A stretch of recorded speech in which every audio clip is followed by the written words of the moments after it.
sortie du 30e rapport du Secours catholique sur l'état de la pauvreté en France. Le rapport statistique du Secours catholique est une production unique en France. Il est construit grâce aux remontées des équipes locales. C'est un rapport qui est en général assez attendu et qui est aussi un bon baromètre de l'état de la pauvreté dans nos territoires. En 2025, le constat est amer. Des millions de nos concitoyens continuent de vivre dans l'exclusion et la précarité. Les statistiques sont alarmantes. Près de 9,8 millions de personnes vivent sous le seuil de pauvreté. Il faut savoir qu'au cours d'une seule année, entre 2022 et 2023, 650 000 personnes supplémentaires sont tombées dans la pauvreté.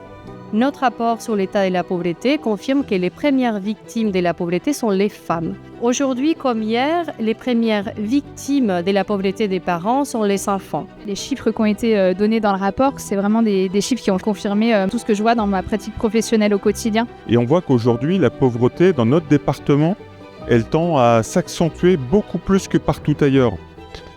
Et donc ça nécessite derrière des efforts qui devraient normalement être démesurés.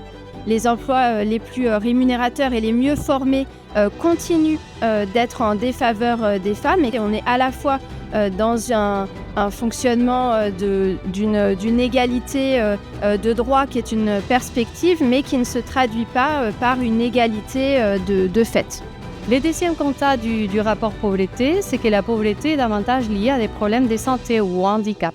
En fait, il y a un bas bruit de la pauvreté sur nos territoires parce qu'on est plus en train de gérer des problèmes de riches qu'autre chose. On est un drôle de département, on a du mal à imaginer les inégalités qui peuvent exister dans ce département. Et le troisième constat majeur du rapport pauvreté 2025, c'est que l'emploi, il ne protège pas de la pauvreté.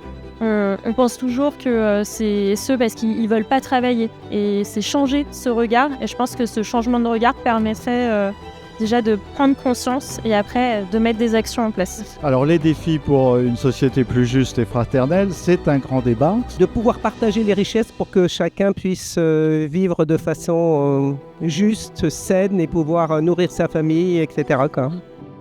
La pauvreté n'est pas une fatalité quand on agit, ça marche. Ce sont les choix collectifs qu'on fait en matière d'emploi, des logements, des santé, d'accompagnement social qui vont avoir une incidence directe dans la trajectoire des personnes. Donc quand on a une politique volontariste, ça fonctionne. La lutte contre la pauvreté doit être un choix collectif qui engage les pouvoirs publics et qui engage aussi la société dans son ensemble et chacun d'entre nous.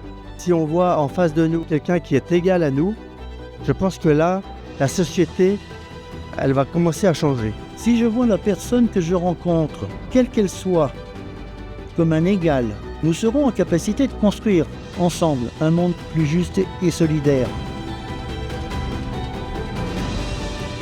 Oui, la fraternité, c'est la vie. Alors je crois que le défi, c'est celui-là.